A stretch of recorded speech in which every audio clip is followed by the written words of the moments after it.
Your problem is your heart's never been broken. Hello. Your problem is your heart's never been broken. Go out into the world, do some living, and then come back and start writing. Until then, it's all just technique.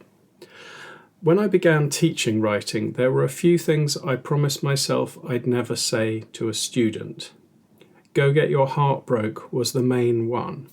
I know how badly I'd have received that advice as a 19-year-old poet who frantically wanted to be W.H. Auden. I didn't want to be told I wasn't ready yet. There is truth in this advice, but it's for another time. The next thing I promised myself I'd never say as a creative writing tutor was, you see, you need to show, not tell. On this, I confess, I have fallen down 5 or 6 times. I have retreated to saying it, to uttering this cliche. Sometimes it's unavoidable because you just can't find any more ways of rephrasing it. Show, don't tell. However, what I really hoped I get through my teaching life without saying is this. You need to learn to draw before you can be any kind of artist. Because writing is like drawing. You have to know the basics, perspective, anatomy, before you can attempt the complicated stuff, the abstract stuff. And here, with this statement, I can gleefully announce I am going to completely renege, because now it's what I think. You need to learn to draw. What a relief, simply saying it. You need to learn to draw. Or the equivalent within writing, which is you need to learn to do point of view. For too long, I've concentrated on the ways in which writing is unlike other arts. How is being a writer different from being a composer who has to learn music theory?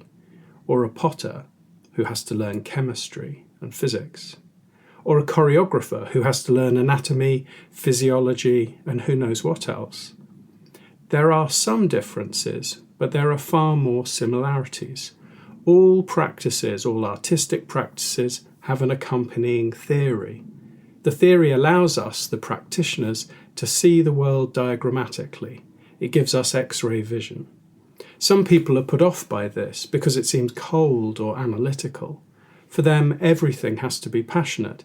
And I would agree, everything does have to be passionate, but also, if only for a flash, or maybe for several months sometimes, it has to be coldly analytical.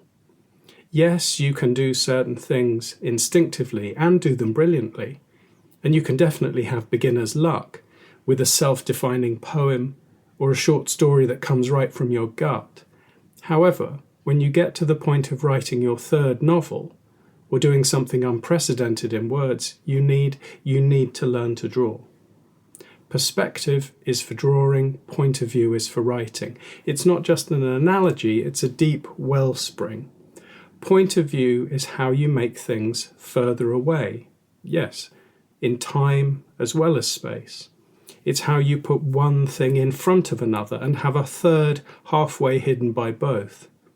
And more than that, it's how you create intricate mental crawl spaces and cathedrals for the reader to enter. That's a chunk of the introduction to A Complete Guide to Point of View.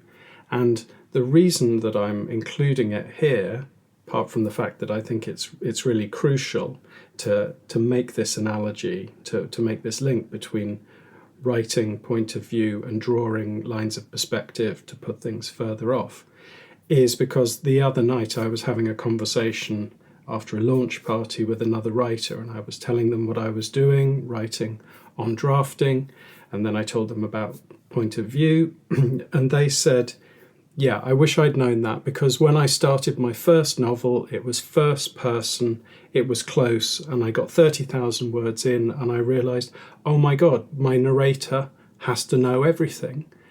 My first person narrator has to see everything or be in all the important places, and how am I going to do that? And this writer said, I'd never written another first person novel again. It's all been third person since then. And writers, really good ones, can get themselves into really difficult situations because they don't have a bit of forethought about the limitations of the point of view that they've committed to, because, say, they like the idea of the immediacy of a first-person present tense narrator. Next time I'm going to be talking about the difference between tone, voice and style. So, thanks for joining me. I hope to see you again soon. Please like, share, subscribe, comment, get involved, send me ideas, whatever. Bye.